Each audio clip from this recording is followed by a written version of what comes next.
The FFA is a youth leadership organization in the United States that strives to make a positive impact on the lives of its members through personal growth, career success, and premier leadership, all through agricultural education. It's a national organization that covers literally everywhere in the United States, from big city to small community like mine. But being in a rural area, FFA has always been a big deal to me, and I've had the privilege of being able to be an FFA member for the last 4 years. In those 4 years, I've seen the absolutely outstanding work that FFA does in the lives of its members, lifting people up, teaching them new skills, and in general, just making them better people. Today, I have the opportunity to speak with Doster Harper, the National FFA President. I've been able to talk with him a little bit in the past, but today we're going to have a conversation about FFA, our leadership roles in the organization, and some of the things that we've gotten out of it. I'm Justin Sharp, and you're listening to The Sharp Side of the World.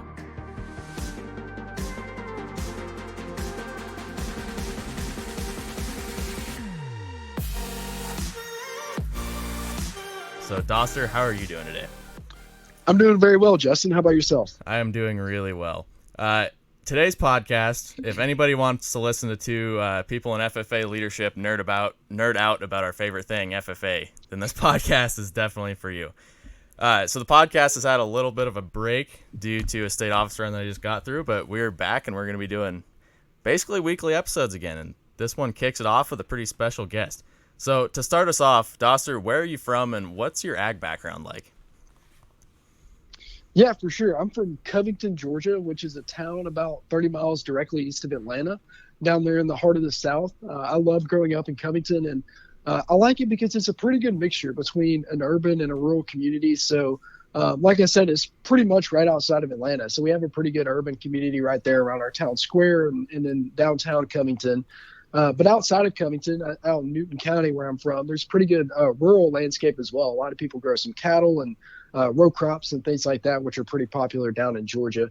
But I actually didn't come from any type of production agriculture background at all. But I got introduced to the ag industry really once I started getting more involved in FFA. And so through FFA, I got to participate in the supervised agricultural experience, which dealt with honeybees and beekeeping. So that was my first avenue into learning a lot more about production agriculture and how farmers rely on pollinators in the environment to produce their crops. And so that's what really got me started in production agriculture and got me a lot more involved in the organization. So I'm really happy and really excited to be with you today on the podcast talking about ag and FFA. And so thank you for having me, man. Yeah, well, we're glad to have you. So I guess my biggest question out of that is how did you get into like honeybees out of all things? Because actually on our state officer team, there's another member who is doing honeybees, and she's tried to explain it to us before, and it is easily one of the most complex ag-related things I've ever listened to. So how did you get into that of all things to start? Yeah, they are really interesting. And ever since I was a young kid, my favorite subject in school was always science. And so actually, once I started in high school, I really had the career aspiration to be like a healthcare scientist. I really wanted to go into sports medicine because baseball was a really big part of my childhood. And so I really wanted to get involved in both science and baseball as a sports medicine orthopedic. And in my freshman year of high school, I actually didn't end up being able to join the healthcare class, but I ended up getting placed into an agriculture science class in my foundation ag. And so I was an FFA member in ninth grade, but I never really got involved in FFA or did anything in it until my 10th grade year. I needed a science fair project for my chemistry class. And so my ag teacher knew that, and he threw out this random idea of a beekeeping project to the class and asked if anybody wanted to take the lead on it. And I knew nothing about honeybees or beekeeping at the time, had no interest in it at all. But I asked him if it could count as my science fair project for my chemistry class, and he said, yeah, sure. So that's what I did. I used it for my science fair project in my chemistry class. And then at the end of the year, my ag teacher encouraged me to compete with it in agri-science fair and FFA. And so the first time I ever zipped up my blue corduroy jacket was to attend Georgia FFA State Convention during sophomore year of high school. And I went to compete in agri-science fair, and that's where I fell in love with the organization. I found that I could have a place, even though science was my favorite subject. I found that agriculture science was a place where I could get involved in FFA, and this FFA thing might be for me.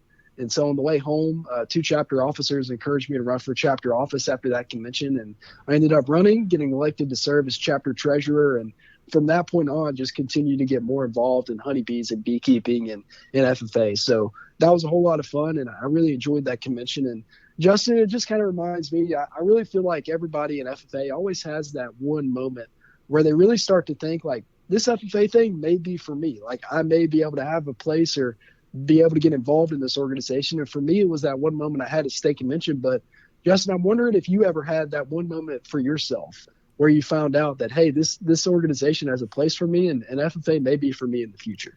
Actually, that's really interesting, because what makes your stories and stories like it very interesting to me is that I had one of those moments, but I knew what FFA was all along. So I go to a really tiny school. Like I think we're going to have 22 kids in my graduating class, extremely tiny. In my county, the population density is less than one person per square mile, if that could be possible. Oh, wow. Yeah. So I've known what FFA was all along, just because it's something our school is really good at all along. Like, I mean, we have sports like basketball and football and all that, but we just aren't near as good at that as we are things like FFA. So I've always known what it was, and I knew that I was going to want to do it. But I guess I would say that the moment I knew I was stuck with it and was like, man, this is really what I want to pursue in high school, was probably just my first district soils competition. Because as in middle school and even elementary school a little bit, it wasn't as noticeable. And I was always just kind of that kid that like was good at some things, wasn't great at anything. And when I went to soils competition, I knew that it was something that I was actually going to proceed at. I did fairly well, and I made a bucket load of friends while I was doing it. Everybody was super nice, and even though it was a competitive environment, it was a positive competitive environment. So I'm guessing that's probably what really stuck it for me. But then just the entire journey of running for office and things like that, similar to what you were saying about chapter office, really just it sold me on FFA. Yeah, I couldn't agree more. I love hearing that, man. That's really cool. Yeah. And another thing I was going to bring up is, isn't it crazy how many FFA members, especially ones in leadership roles, have stories like that, where they just either fall into it accidentally or just stumble into the organization without knowing what it is? Isn't that kind of crazy to you? It really is. Yeah. And I'm sure you've seen it a lot more than I have, being on the level you are. Yeah, and I always love hearing those stories, like the one you talk about at your district soils competition. I mean, every student has that. It really reminds me of that convention theme we had just a couple of years ago. In 2018, it was the Just One theme. And that one really hit home with me, because I can think of so many Just One moments throughout my FFA journey, which, I mean, it's funny how there's always a time and a plan for everything in place. And it's really cool because, I mean, if it wasn't for that Just One moment when Dr. Pollard threw out a random idea of an SAE in our ag class, I wouldn't be here today. I wouldn't be wearing a national officer jacket. And if it wasn't for that Just One moment I had with those chapter officers, I wouldn't be wearing a national officer jacket, because they saw something in me that I didn't see in myself. And Jordan and Emily really encouraged me to do that. And so that's why I would encourage to anyone who's listening, like Justin said, I mean, chapter officers have a really big impact, and never underestimate the impact that a chapter officer has, because they really make all the change happen in this level, and they make those Just One moments happen for members all across this country. Yeah, for sure. I guess now let's talk a little bit more about like the leadership side of this. So to start off, do you prefer career development events or leadership development events? For those listening, basically it's the difference between something like a soils judging contest or something that's a hands-on skill versus something like speaking or parliamentary procedure. Yeah, I would have to say career development events. Me too. Leadership. Yeah, LDEs are a lot of fun, but I never got to compete in any LDEs Really? in high school. Wow. Yeah, so everything I did was CDEs. LDEs were a big thing in Georgia, but I was too old to compete in a few of them, and then I just got really involved in CDEs and my SAE. Wow. So LDEs are fun to watch, but the only ones I ever competed in were CDEs. Wow. So you never did any speaking competitions or anything like that? I did not. Nope. That the first time I ever spoke. Wild to me. Wow. Yeah, the first time I ever spoke in front of an audience was my election speech for state office. So seriously? It was, yeah. Holy cow. In front of a considerable audience, besides chapter banquets and things like that, it was. Mm-hmm. Yeah. So what does the leadership structure look like in Georgia? Is it districts, regions, once you get above the chapter level, or does it just go straight to state? Yeah, so in Georgia, we have 3 regions, North, Central, and South region. And then within each region, there's 2 areas. So we have 6 areas in total, 2 areas per region. And so each area has its own area officer team. and I think there's 8 area officers per area, 8 or 10, and so there's a total of 48. So that would be 8 per area, and Okay. then we have 8 state officers. Nice. Okay, that makes sense. So did you run Yep. for an area officer seat then? I never did run for area office. I never really got inspired to run for state office until my senior year of high school, when I attended national convention that year. And so that's when I finally got that inspiration to be an officer above that chapter level. So I never really found the inspiration to serve as an area officer, but it's not required to be a state officer in Georgia. Wow. What was it at national convention that made you want to make that decision? Was it just seeing all the people that were so hyped up about being there? Yeah, that was really cool. But I really think what inspired me the most is the amount of support that I saw from the community that was pouring into us as we traveled to convention. I actually got to compete at convention that year, and just so many people on my chapter officer team, so many FFA members from our chapter, and people on Facebook from my community just sending me a lot of support and a lot of prayers and thoughts really meant so much to me. And I really wanted that opportunity to represent those people well on a bigger level and represent my chapter, because my chapter was really young. The first year that my chapter started was the first year that I was an FFA member, and I really wanted to put that chapter on the map and represent them well, and represent them on the state level. And then also just that opportunity to provide and encourage students to get those same opportunities that I had, to get to go to convention and to get to advocate for those opportunities, was what really inspired me.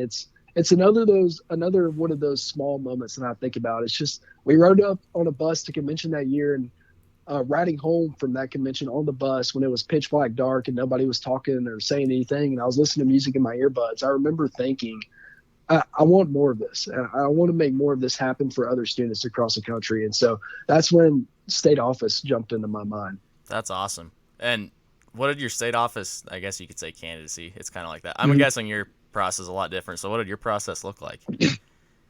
Yeah, and I'd love to hear more about how Oregon FFA is split up as well, and what y'all's process looks like after this. But so we have a nominating committee weekend, the weekend before state convention. And so state officer candidates will travel down after they've already turned in an application, which is part of the judging process. State officer candidates will travel down the weekend before state convention to our camp, to our FFA camp. They'll stay there for one night. And our nominating committee process is split up into, I think, 4 different types of interviews. There's a 50-question multiple choice test, and then there's 2 personal interviews, 3 questions per personal interview. And then we have a group interview at the end, where they'll pretty much split all the candidates up into 3 different groups, and each group will have a different group interview. So there's a test, an application, 2 personal interviews, and then a group interview. And then from that nominating committee process, 4 candidates will be chosen to advance through the nominating committee from each region, which I talked about earlier. So we'll have 4 per region.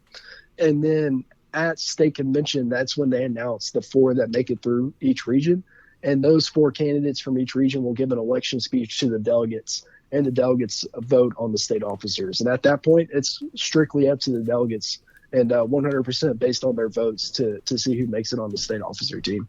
Okay, so yours is actually a lot similar to ours than I was thinking it would be. So ours is really similar through the nominating committee process to state convention, but after that gets a little different. So basically what we do is we submit an application and a candidate letter about a month before nominating committee, which always happens at state convention. And in the letter, I mean, the letter's not really worth much. It's just kind of getting your name out there to delegates and everybody else. But after that, you go into nominating committee. You do, let's see if I remember, a round robin interview, which is about, I want to say it was about 50 questions, and it's just, you know, bam, bam, bam, really rapid fire stuff. You do two behavioral interviews, which are much deeper things, and that's with all the nominating committee just talking to you. You do a stakeholder interview with somebody who's either like a contributor to FFA or somebody who's just kind of just trying to get involved with it, basically. You do a member interview with literally any member, and it can be a scenario like, this is a freshman who's discouraged about the coming year, try to convince them to stay in FFA, things like that. And then we do a test, and I think, off the top of my head, I think that's all of it. And then from there, committee makes a couple cuts down to the top 10 candidates, and then the delegates vote on it. But the top 10 candidates get to give a speech. Okay, that's very cool. So is your nominating committee, is that like a group of FFA members that are selected by the state officers, or? Yeah, so that actually leads into how we're split up as a state. So we have, we don't have regions, we have districts. I believe there's 12 of them, 11 of them. Right. We have 11 districts, and each of those districts has a district officer team of 6 people. And usually what they do for nominating committee is they try to take the highest slated district officer from each district that A, isn't running for state office, or B, isn't going to run for state office, because if you're on nominating committee in our state, you usually can't run for state office the next year. So they try to pick people like that, but you end up from one representative from each district. Okay, that's really cool. Georgia is actually pretty unique and a little bit different. So I think we are pretty much the only state, or one of the very few states, who has the nominating committees just made up of the state officer team. Okay. So our retiring state officer team, who is retiring at that convention, they serve as the nominating committee, which is pretty interesting. It's really intimidating as a state officer candidate walking into that interview room. And so it's a little bit different from yours, but that's really cool to see the different states and how they run that process. Yeah. So what's the relationship between state officers and members like in Georgia? Because like if it was like that in Oregon, for us it would be very interesting, because state officers, I wouldn't say celebrity, that's kind of not the right word to use, but it's just somebody that you always look up to, because they're the ones that are, running state convention, running leadership camp, touring the state, going to each chapter, like doing huge road trips and coming and talking to us individually. So what's that relationship like? Oh yeah, I think it's pretty similar for us too. Our state officers do a whole lot of traveling. We actually still stay in school as state officers in Georgia, but about half the team will probably be in college. And so for those that are in college, they're actually able to schedule their classes in college only on Tuesdays and Thursdays. So Mondays, Wednesdays, and Fridays during the week, most state officers are usually traveling. And for the folks that are still in high school while they're serving as a state officer, they'll probably take off a few classes to travel. And we do workshops on chapter visits, and then we have conferences a couple of times each semester. But, state officers get to know the members really well. And so through things like social media or handwritten correspondence, or just being able to meet them at conferences or on chapter visits. And that is something that obviously the state officer team has to take into consideration. And I know that every state officer team is pretty mature, and obviously I think they handle that in a very responsible way, because our nominating committee process is based strictly on scores. Well, ours is too. Yeah, right. So it's really hard to get any type of bias in there when it's based on scores. And so state officers get to know the members really well. We get to see, and they take that into consideration when selecting delegates to represent Georgia at National Convention. And that's always a really cool thing to watch, especially for me being able to watch Georgia state officer team this year. I'm sure that y'all in Oregon will do the same thing, but I've watched Georgia state officer team handle this year really well, a year that was obviously really unprecedented, but they made the most of it. And I can't wait to actually get to visit Georgia next week for their state convention, which I'm really excited about. Awesome. Are they having it in person, or what are they doing for that? It'll be hybrid. Okay. So it's Monday through Saturday is the entire convention. And so Monday through Friday will be virtual. And I think Monday and Tuesday is mostly retiring addresses and workshops. And then the sessions will start a little bit later. But Monday through Friday will be virtual, and then we'll have one in-person day on Saturday where we'll have 2 sessions, and that's when they'll announce the new state officer team for Georgia on that Saturday. That's awesome. That's really interesting. Did you get to watch Oregon's? I did. Yeah, I watched all of it. I was the visiting national officer at Oregon's convention. Oh, okay. Yeah, I was really inspired by how well it was all put together, and I was really excited to get to watch some live sessions. I thought it was really cool that the Oregon state officers who just retired got to have some live online sessions, which were really cool. All 6 of them did a fantastic job. It was really cool to watch.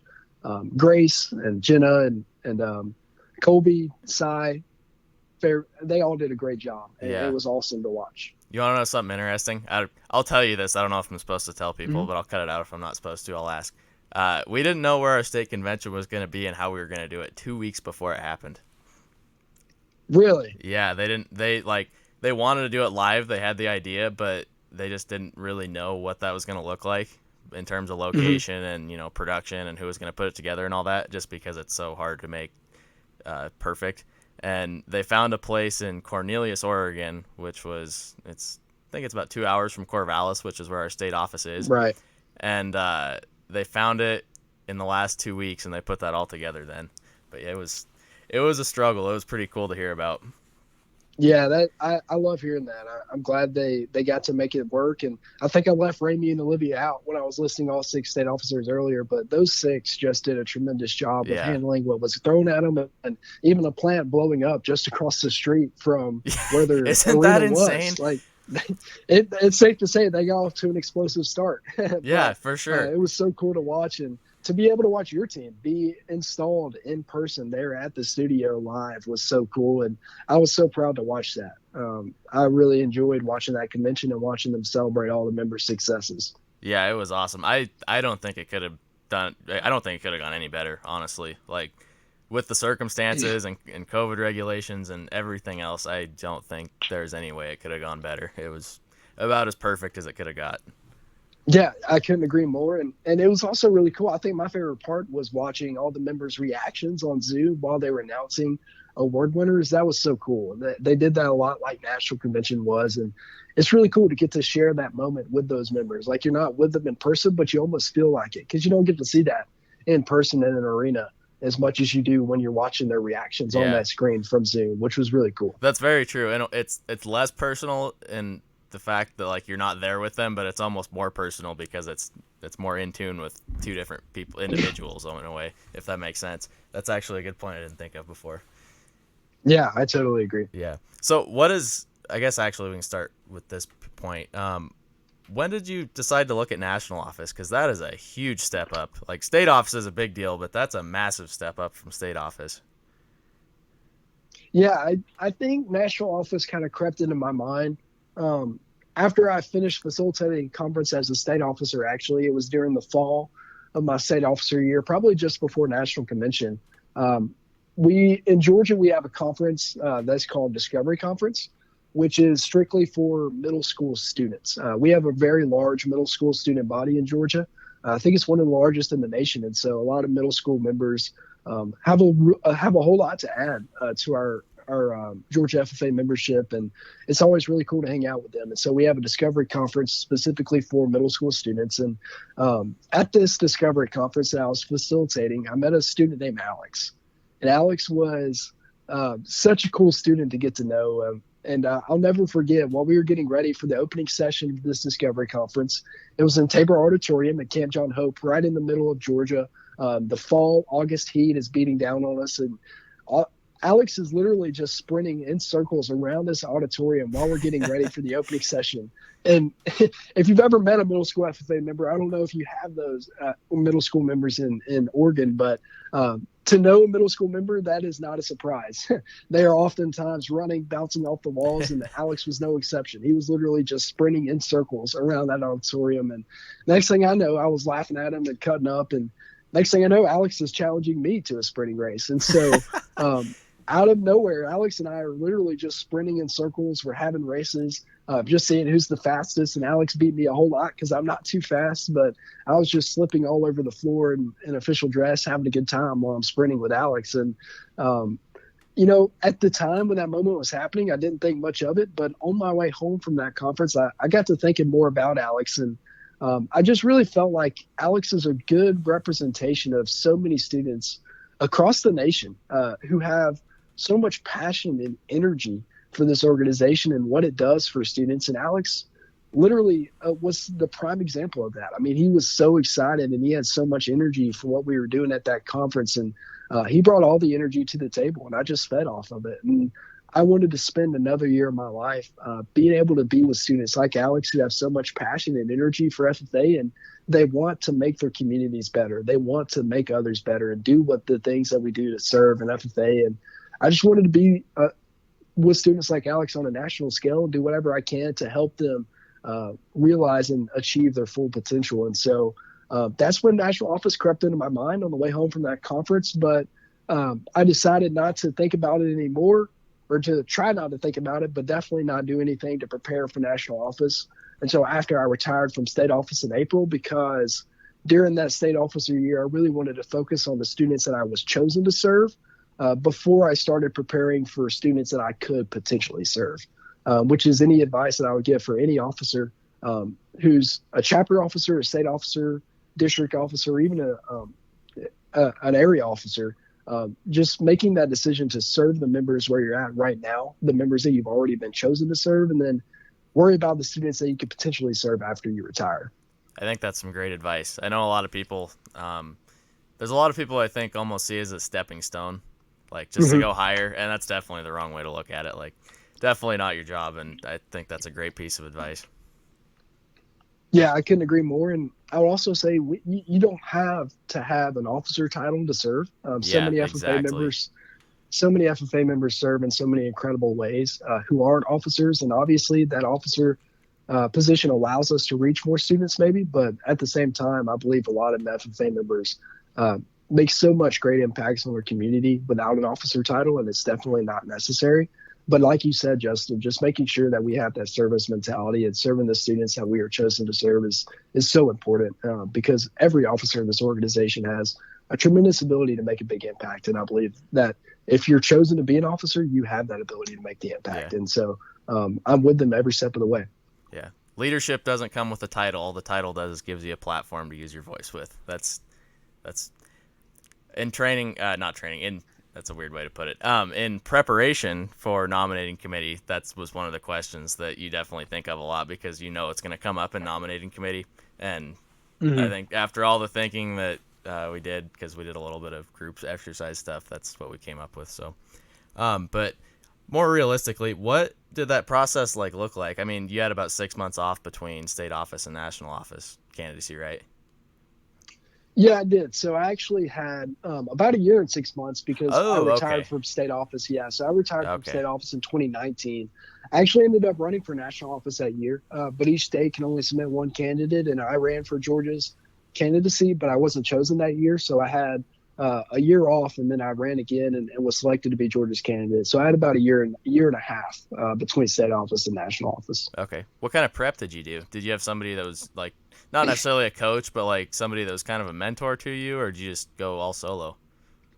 I did. I didn't have really when I was preparing to go through the process for Georgia's candidacy.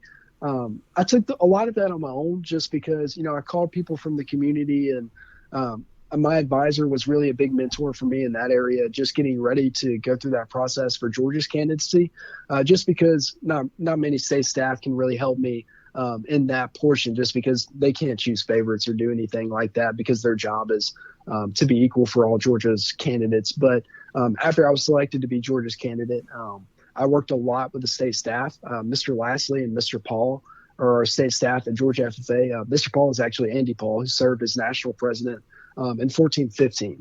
And so Andy was a really big mentor and best friend for me throughout that process. He gave me so much advice, and we went through practice interviews every single Friday during the fall semester of school, from when I got to UGA in the fall all the way up until national officer interview selection process. I went through a round of practice interviews every Friday, so at least once a week. And other than that, just pretty much taking every opportunity I could to study on my own. I made a binder for myself with a whole lot of study material, did a whole lot of self-reflection to learn about how I personally serve and lead best, and what I bring to the team and what I can bring to the organization. And so it was a really good journey of just finding who I am, how I lead, and how I can best serve for the FFA members as a national officer. And so it was a really long and strenuous process, but definitely one that I'm really thankful for, and one that I'll never forget going through, for sure. Yeah. See, I think I had a similar experience running for state office. You don't really take the time to think about what your why is as much as you do until you run for something like that. And it's honestly kind of an eye-opening experience when you do it, just to have that much time to think about, how am I going to tell these people why I want to do this and who I am, and do it in a way that's, going to make sense to them. It's a really cool experience. So is it a lot harder to run for national office than state office? Is it much more difficult in terms of skill set and things like that, or is it similar? Um, I think parts of it are a little bit harder for me. Parts of it were a little easier too. I feel like the national officer selection process was pretty difficult and strenuous, and it's meant to be that way because serving a year as a national officer is not an easy thing either. And so it's meant to mimic that and to see who is best successful to serve on that team of six. And um, so it was a lot more interviews for me than the state officer selection process was. But at the same time, I feel like when I was going through that national officer selection process, I knew a lot more about FFA and I knew a lot more about what service in FFA looks like than I did whenever I was running for state office. And so that helped me a lot. Just being able to base a lot of my interview questions and a lot of my stories and experiences off of successful students that I've gotten to know and to meet in this organization. And so whether I got elected or not, I was just really thankful for that opportunity to be able to share those students' stories and experiences in that interview room. And I knew that at the end of that week, whether I got elected or not, I got to talk about a lot of really cool students that I've gotten to meet, and I got to share their stories. And that alone was a success for me. And I felt like I did my part to make an impact on that committee and to make an impact on the candidates that I got to go through that process with. And so I saw that as a success either way. And I'm really thankful that at the end of the day, I was able to choose I was able to be chosen to be served in this capacity.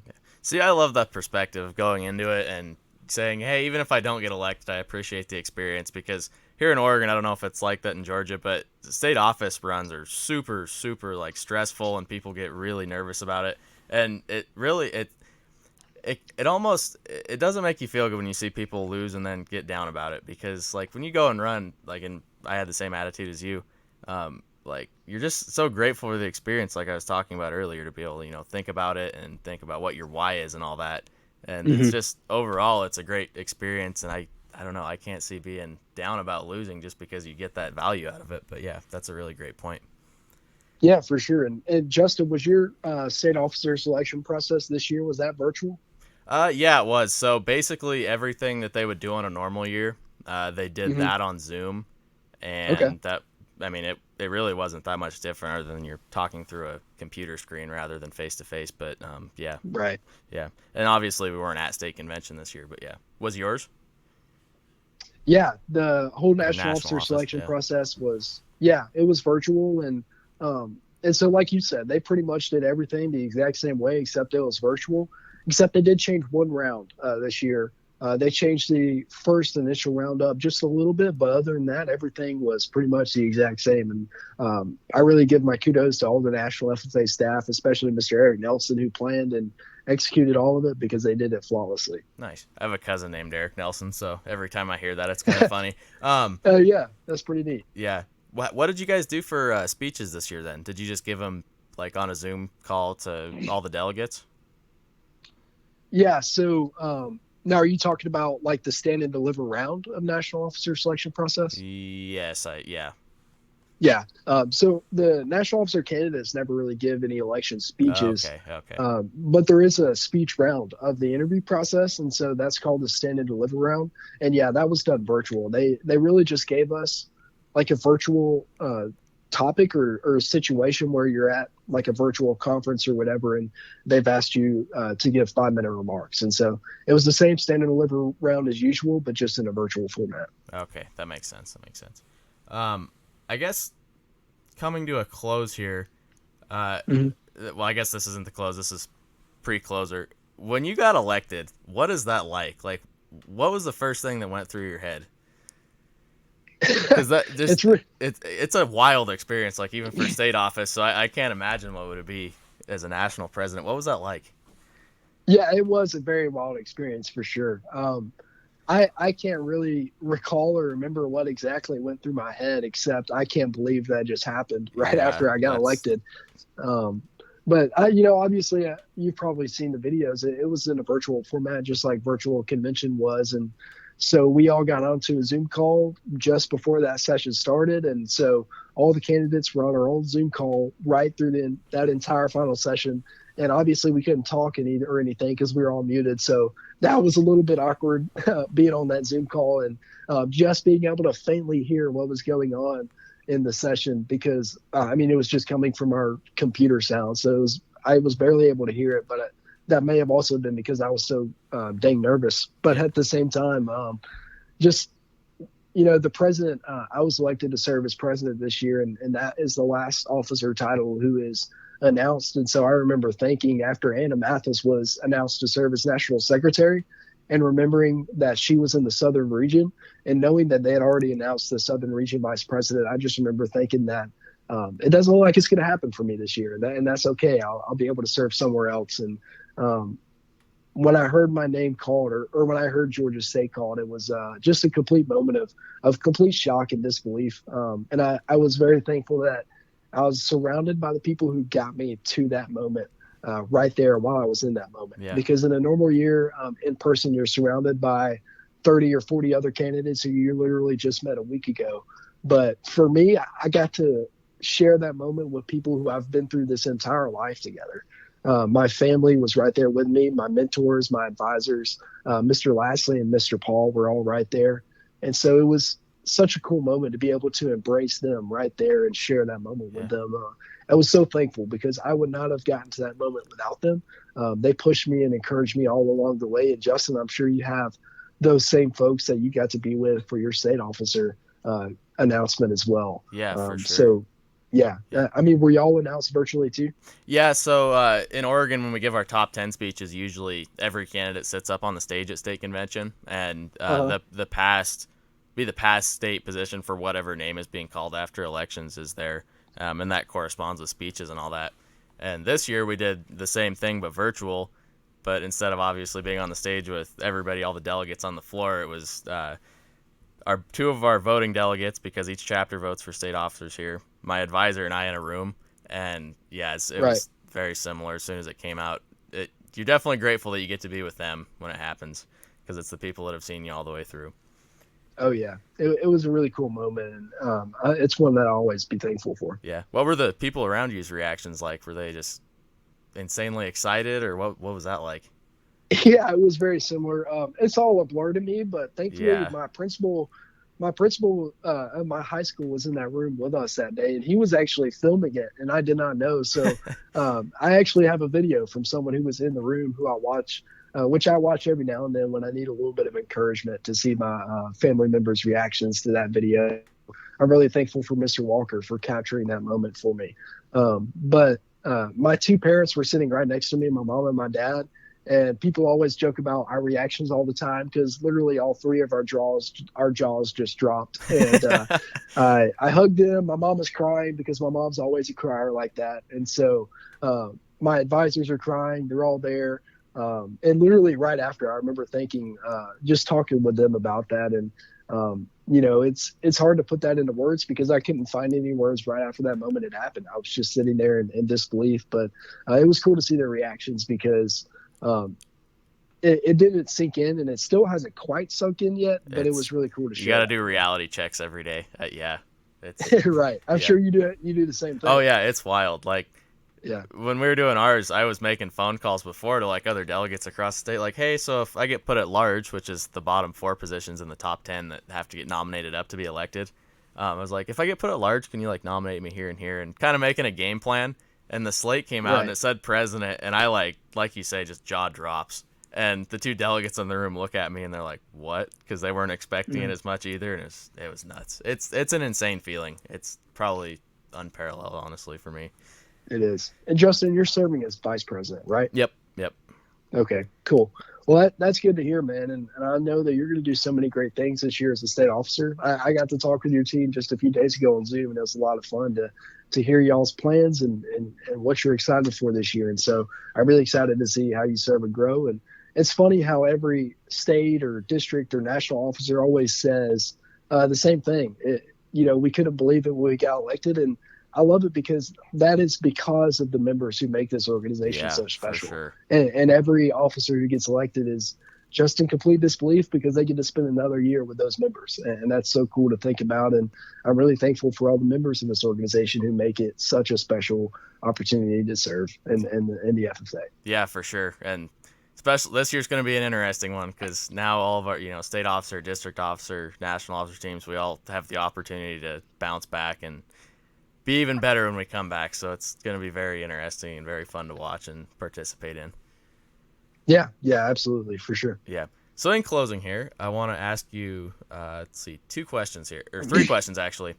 What was your biggest takeaway from chapter office? What was your biggest takeaway from state office? And what was your biggest takeaway? Well, do you think is going to be your biggest takeaway from national office?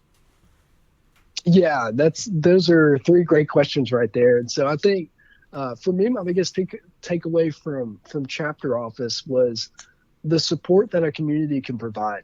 I remember to this day very vividly my chapter banquet during my senior year. We were in the auditorium in my high school, just away from the cafeteria.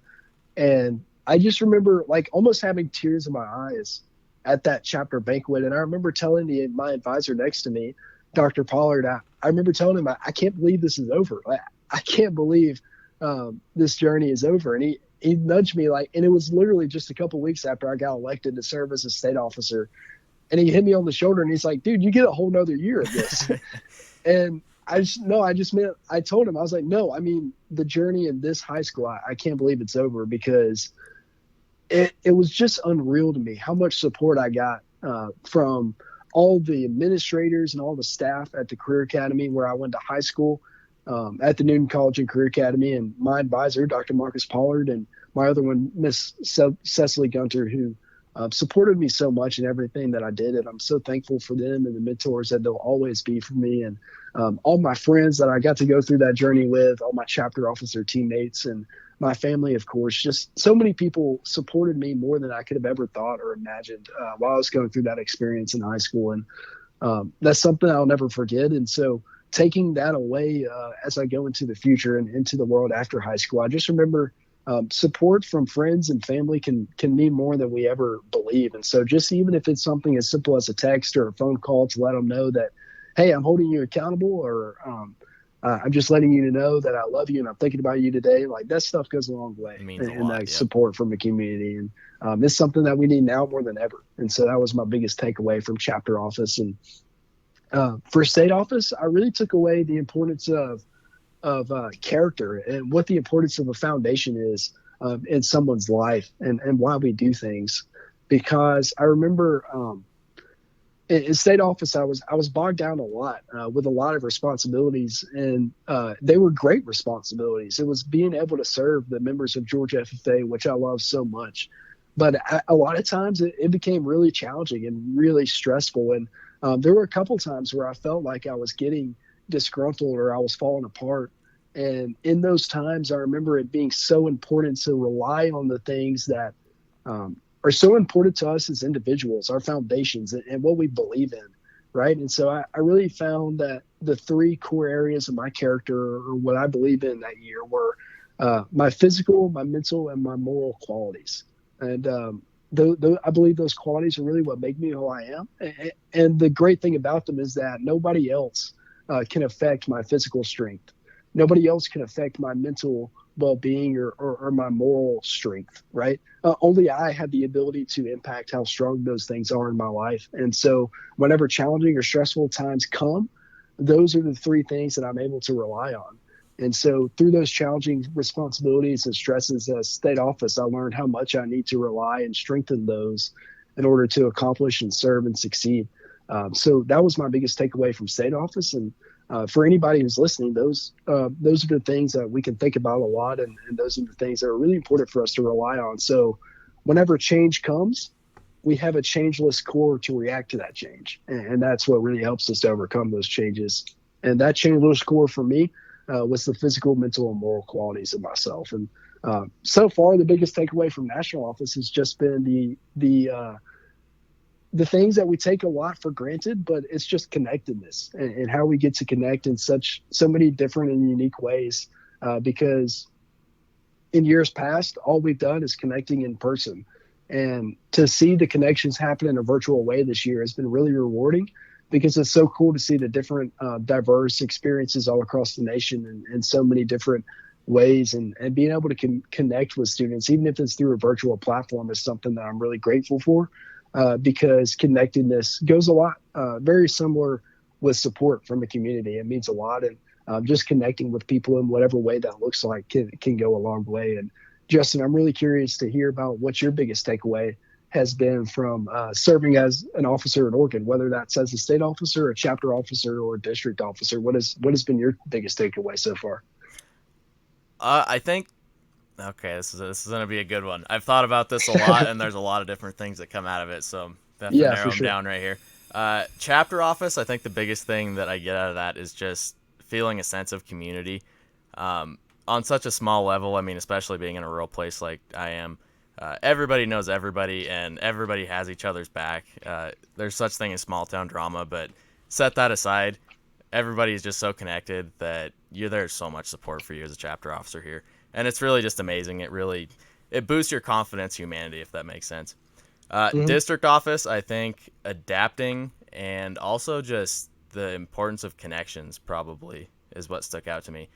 In middle school, I was somebody who didn't really have a lot of social skills at all. Like I couldn't barely hold a conversation with my teacher, stuff like that. And as a district officer, being able to branch out and meet all these people all the way up in Doofer, which is like 3 hour drive away from me, getting to meet them at leadership camp and become friends with those people, being able to become friends with people from urban areas that I don't have anything in common with, but making those connections and Right. skills and making new friends and making relationships and making an impact on members as a whole is something that really Uh, stood out to me in district office. And then for state office, I think it's going to be a little bit of both, honestly. I think that Oregon is a very, very diverse state, so we're going to get to, reach out and make connections with people that we don't have a lot of common with, and at the same time have that sense of community while coming out of this pandemic and making it beneficial for everybody and hopefully making everything even better than it was before, reigniting. So that's probably my biggest takeaways. Absolutely. I love that, man. And thank you for sharing that. That's really cool. Yeah, thank you. Well, Doster Harper does not get much better than that, and thank you so much for coming on the show today. It's awesome to have you. Dude, thank you so much for having me, Justin. I really enjoyed it, and I wish all of you in Oregon the very best. It was so cool to be with you for State Convention, and I enjoyed our conversation today a lot. Well, once again, thank you. You have been listening to The Sharp Side of the World, which can be found wherever you listen to podcasts. If you want to follow me on social media, simply search The Sharp Side of the World on Facebook. On Instagram and Twitter, search Razor with an O, that's RAZOR _sharp 2203. On TikTok, follow me at The Sharp Side, and give this podcast a 5-star review if you want to see more content like this. Once again, thank you for listening. Have a great day. Talk to you next week.